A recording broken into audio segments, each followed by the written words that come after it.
ఆల్వాల్ సర్కిల్లోని బొల్లారం ప్రభుత్వ ఆసుపత్రిని మల్కాజ్గిరి పార్లమెంట్ సభ్యులు ఈటెల రాజేందర్ సందర్శించారు. ఆసుపత్రిలో ఉన్న సదుపాయాలు, రోగుల యోగక్షేమాలు, వారికి ఎదురవుతున్న ఇబ్బందులను ఎంపీ ఈటెల రాజేందర్ అడిగి తెలుసుకున్నారు.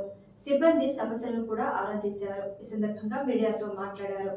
ప్రభుత్వ ఆసుపత్రులకు కడు పేదరికం ఉన్నవారు మాత్రమే వస్తున్నారని, వచ్చే వారికి చికిత్స, మందులు అందించడం కోసం డాక్టర్లు, నర్సులు సరిగ్గా అందుబాటులో లేరనే వార్తలు వస్తున్న నేపథ్యంలో తాను హాస్పిటల్ను విజిట్ చేశానని తెలిపారు.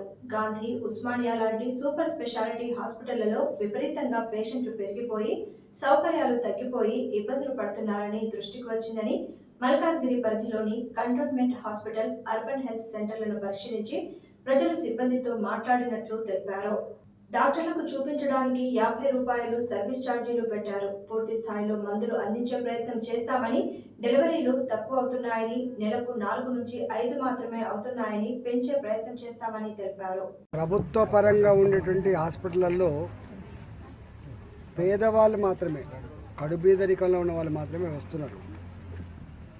ఆ వచ్చే వాళ్లకు మందులు సకాలంలో ఇవ్వడం కానీ, వచ్చే వాళ్లకు సర్వీస్ అందించేటువంటి డాక్టర్లు కానీ, నర్సులు కానీ చక్కగా లేరనేటువంటి వార్తలు ఈ మధ్య బాగా వినబడతా ఉన్నాయి. ఈ హాస్పిటల్లో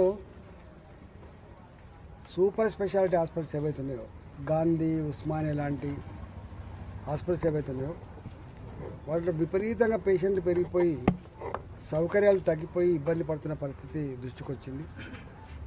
దాంట్లో భాగంగానే ఈరోజు మేము ఈ మల్కాజిగిరి పార్లమెంటు పరిధిలో ఉన్నటువంటి కంటోన్మెంట్ హాస్పిటల్ కావచ్చు, మిగతా హాస్పిటల్ కావచ్చు, అర్బన్ హెల్త్ సెంటర్ కావచ్చు, ఇవన్నీ కూడా విజిట్ చేసి ప్రజలతో ఇంటరాక్ట్ అయ్యి, హాస్పిటల్లో పనిచేసే సిబ్బందితో కూడా ఇంటరాక్ట్ అయ్యి, వాళ్ళు ఎదుర్కొనే సమస్యలు ఏంటి, మందుల సమస్యలు ఏంటి, ప్రజల సమస్యలు ఏంటి, ఇవన్నీ కూడా అసెస్ చేయడానికి కోసం వచ్చినాం. ఈ కంటోన్మెంట్ హాస్పిటల్, నేను అప్పుడు ఆరోగ్యం అని కూడా వస్తూ ఉంటాను.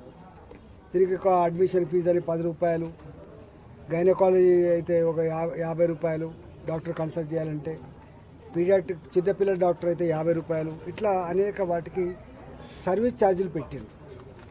ఇక్కడ డెలివరీ అయ్యే వాళ్ళకు కూడా కొంత డబ్బులు వసూలు చేస్తున్నట్టుగా, కొన్ని మందులు ఇక్కడ ఇస్తున్నారు, కొన్ని మందులు బయటికి రాస్తున్నట్టుగా అయితే వచ్చిందో, ఇక్కడ డాక్టర్లు నంబర్ ఉన్నప్పటికీ, స్టాఫ్ ఉన్నప్పటికీ కూడా ఇవాళ అనుకున్నంత సర్వీస్ అందించట్లేదనే భావన వ్యక్తమవుతూ ఉంది. తప్పకుండా ఇది మంచి హాస్పిటల్ కాబట్టి, ఈ కంటోన్మెంటే కాకుండా కంటోన్మెంట్ బయట కూడా ప్రజలకు సర్వీస్ అందించే హాస్పిటల్ కాబట్టి, ఇంత స్టాఫ్ ఉన్నందుకు ప్రజలకు మరింత మెరుగైన సేవలు అందించే దానికోసం ప్రయత్నం చేస్తాం. పూర్తి స్థాయిలో మందులు ఫ్రీగా ఇవ్వడం కానీ, ఎమర్జెన్సీ సర్వీసెస్లు సకాలంలో అందించడం కానీ, డెలివరీస్ ఇక్కడ చాలా తక్కువ అవుతున్నాయి, నెలకు 4-5 కూడా అయితే లేవు, డెలివరీస్ పెంచడం కానీ, ఇవన్నీ కూడా పెంచే ప్రయత్నం చేస్తాం. నేను కంటోన్మెంట్ బోర్డులో ఇక్కడ పార్లమెంట్ సభ్యుడిగా అయిన తర్వాత కంటోన్మెంట్ బోర్డులో నేను కూడా మెంబర్ని కాబట్టి, డెఫినెట్గా ఈ దవాఖానలో డాక్టర్ల కొరత కావచ్చు, ఇతర స్టాఫ్ కొరత కావచ్చు, మందుల కొరత కావచ్చు, ఇతర ఎక్విప్మెంట్, ఇక్కడ డెంటల్ సంబంధించిన ఎక్విప్మెంట్ ఉంది, సంపూర్ణంగా లేదు. ఇవాళ లేబర్ రూమ్ ఉంది, ఆపరేషన్ థియేటర్ ఉన్నాయి, దాని సౌకర్య సకాలు ఇవన్నీ మెరుగుపరిచేటువంటి ప్రయత్నం తప్పకుండా చేస్తామని చెప్పి ఈ సందర్భంగా మనం చేస్తున్నాం. డెఫినెట్గా ఈ హాస్పిటల్ పురాతనమైన, పేరున్న, నమ్మకమైనటువంటి హాస్పిటల్ కాబట్టి ఇవాళ ఈ ప్రాంత ప్రజలకి రూపాయి భారం లేకుండా ఉండే పద్ధతి కోసం